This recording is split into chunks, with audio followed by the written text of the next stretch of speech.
The revenue model is finished. The lender's question, where did these numbers come from, is the one that matters.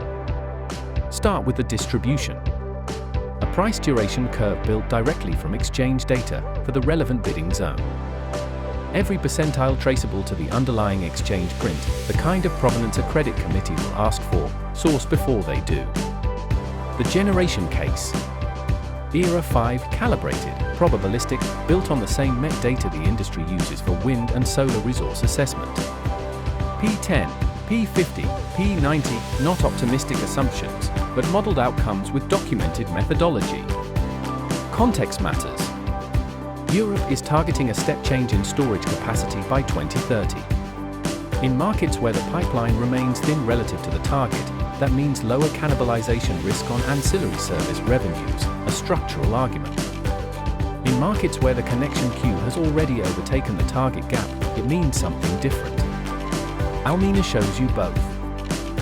Grid access. The project location, the available headroom, the connection queue position, sourced from TSO data, not advisors. The evidence that tells a lender this project can be built and connected on schedule.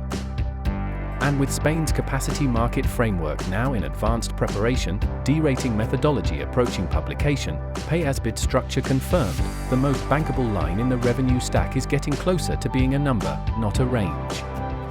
Annualized envelopes, sensitivity ranges, pipeline context. A revenue case built on the same sources your lender will interrogate. Almena Energy.